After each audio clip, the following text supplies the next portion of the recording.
The notorious B.I.G, or Christopher George Latore Wallace, was an American rapper from Brooklyn, New York. Wallace was known for his easygoing style, dark, semi-autobiographical lyrics, and ability to narrate stories.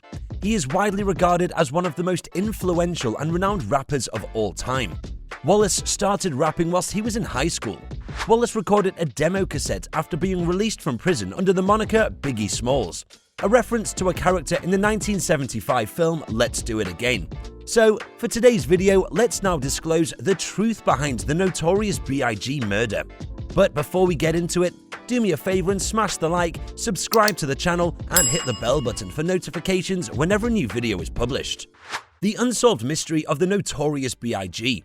Only a few people in the courtroom were aware of the unusual events of the previous days. An anonymous late-night phone tip, an unprecedented lockdown of a Los Angeles Police Department section, and a cache of secret, damning papers.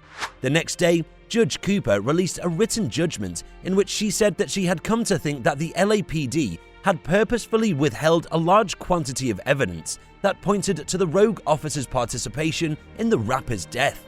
Sanders, 51, is a mercurial Louisianan with a shaved head and pale eyes who gives him the appearance of a more intellectual Bruce Willis. The attorney had spent most of his early adulthood in the music industry, having played as a guitarist and singer all over the Southern club circuit during his years in college and law school. He was the son of Perry R. Sanders Sr., one of the South's most well-known Baptist pastors. Sanders co-owned the Baton Rouge recording studio, Disc Productions, where he and two partners created and recorded jingles for firms including Hilton and Honda by the time he passed the bar in 1982. Sanders relocated to Nashville after a few years, working in entertainment law during the day and as a composer and producer at night, and then to Los Angeles, where he was a partner in the studio West Side Sound. He eventually returned to Louisiana and resumed his legal career, focusing on environmental and civil rights lawsuits. By his mid-40s, he had amassed sufficient wealth to dedicate his great energy to whatever piqued his attention. The murderer seems to have taken advantage of recent complacency among B.I.G's crew.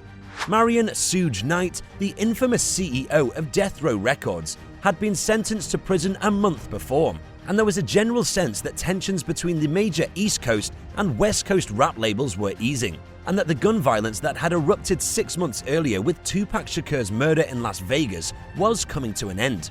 Some people believed that the blue-jacketed Crips, who had supported Puffy Combs and the notorious B.I.G, would reach an agreement with the red-jacketed Bloods, who had supported Suge and Tupac. Notorious B.I.G was killed by a hitman hired by Suge Knight. According to Phil Carson, a veteran agent, Suge Knight hired a hitman to assassinate Sean P. Diddy Combs in 1997. The assassination was said to be revenge for Tupac Shakur's death. At the time of the hit in Los Angeles on March 9, 1997, the rapper Notorious B.I.G, whose official name was Christopher Wallace and who also went by the moniker Biggie Smalls, was in the same car as Sean Diddy Combs. Instead of Combs, the Notorious B.I.G was slain in the attack.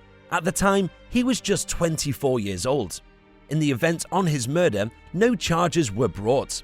Suge Knight's Death Row Records in Los Angeles and Sean Combs' Bad Boy Records in New York have long been suspected of being involved in the murder. Bad Boy Records had signed Smalls to a deal. According to rumors, Billups changed his name to Amir Muhammad after converting, but has recently changed it back. According to the retired agent, his accused murderer was Amir Muhammad, formerly known as Harry Billups, a member of the Nation of Islam. In addition, the former FBI agent believes that corrupt policemen from the Los Angeles Police Department were involved in the murder's cover-up. Suge Knight is serving a 28-year sentence after being convicted of murder in a hit-and-run case in 2018. Billups is a real estate agent in Georgia, according to reports. Carson, on the other hand, maintains that his assertions concerning Muhammad are backed up by eyewitness testimony and other circumstantial evidence, such as the man's shady connections and incidents that happened around the time of the shooting, which prompted more suspicions. Muhammad was apparently a long-standing acquaintance of David Mack, a former Los Angeles police officer on death row's payroll, who did time in jail in August 1997, 5 months after Biggie's death, for a robbery at the Bank of America branch in Los Angeles. So, do you think that the death of Notorious B.I.G. was planned? Do you think it was a form of revenge? Let me know your thoughts in the comment section below. And before leaving, don't forget to like, subscribe, and hit the bell button for notifications on our future content. With that being said, I'll see you in the next one.